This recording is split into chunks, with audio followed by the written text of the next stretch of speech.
Hello అందరికీ. అయితే మీరు నడిపే వెహికల్స్లలో వెహికల్ ఓవర్ హీట్ అయినప్పుడు డాష్బోర్డ్లో ఆ మీటర్లో ఎలాంటి సింబల్ వస్తుంది, వెహికల్ ఎలాంటి సౌండ్ చేస్తుంది, మీకు ఒక చిన్న వీడియో ద్వారా నేను ఈరోజు చెప్పాలనుకుంటున్నా. ఒక కస్టమర్ స్వామికి కూడా ఇదే కంప్లైంట్ వస్తే ఆయన వీడియో రికార్డ్ చేసి నాకు పంపిండి, ఇది ఏం సింబల్ అని చెప్పేసి అడిగిండు. సో అదే కస్టమర్ లాగా ఎంతో మందికి వెహికల్ హీట్ అయితే ఎలాంటి సింబల్ వస్తుందో తెలియక చాలామంది తెలియని వాళ్ళు చాలామంది ఉన్నారు. సో అలాంటి వాళ్ళ కోసం చెప్పాలని చెప్పేసి వాళ్ళకు అర్థం కావడానికి ఈ వీడియో అయితే చూపిస్తున్నా, చూడండి.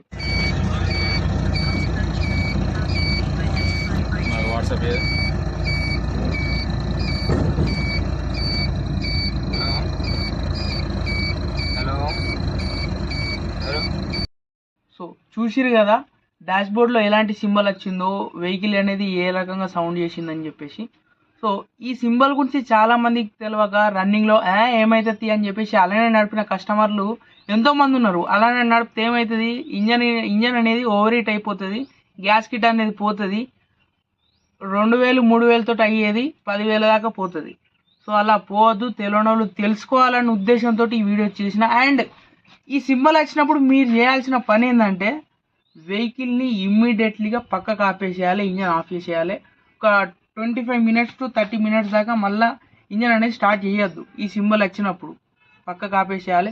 కొన్ని సార్లు వైరింగ్ ప్రాబ్లం ఉండి ఓవర్ హీట్ కాకుండా ఈ సింబల్ వస్తుంది డాష్బోర్డ్లో, అప్పుడు మీరు భయపడాల్సిన అవసరం లేదు. ఆ సింబల్ వచ్చినప్పుడు మీరు ఓవర్ హీట్ కాకుండా సింబల్ వస్తుందంటే మీరు ఏం చెకప్ చేయాలంటే, మాకు కూలెంట్ బాక్స్ అయితే ఉంటుంది కదా, మీరు రెగ్యులర్గా వాటర్ చెకప్ చేసుకునేందుకు, ఆ కూలెంట్ బాక్స్ అనేది హీట్ అవుతుందా ఒకసారి అందులో వాటర్ వేడైపోయినాయి, ఆ కూలెంట్ బాక్స్లో వాటర్ అనేది చెకప్ చేసుకుంటే చాలా మంచిది.